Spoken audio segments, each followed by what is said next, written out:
വീട്ടിലെന്താ പണിയല്ലേ? സ്ത്രീകൾ സ്ഥിരം നേരിടുന്ന ഒരു ചോദ്യം അത്. വീട്ടിലെന്താ പണി? ഭക്ഷണം പാകം ചെയ്യണം, വസ്ത്രം കഴുകണം,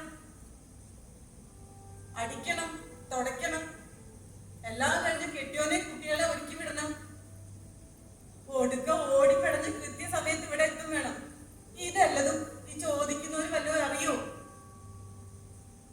എന്താ ചെയ്യാം?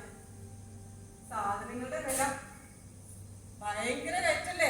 റോക്കറ്റ് പോലെയാണ് കയറുന്നത്. ഒരാളുടെ ജോലി കൊണ്ടൊന്നും ഒന്നും ആവില്ലല്ലോ. ജീവിത ചെലവ് കൂടി കൂടി വരല്ലേ? മനുഷ്യന്റെ വില മാത്രം.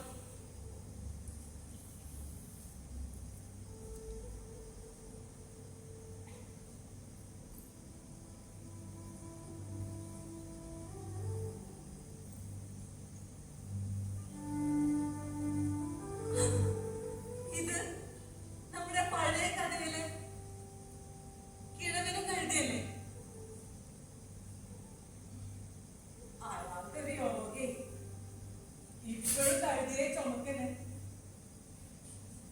സ്വന്തം ബുദ്ധി പണയം വെക്കുന്ന സമൂഹത്തിനുള്ള മുന്നറിയിപ്പാണ് ഈ കഥ. അല്ല, അപ്പൊ ഞാനും ഈ ഭാരം വഹിക്കുന്ന കിഴവനും തമ്മിൽ എന്താ വ്യത്യാസം? എന്ത് കുന്തെങ്കിലാണ്.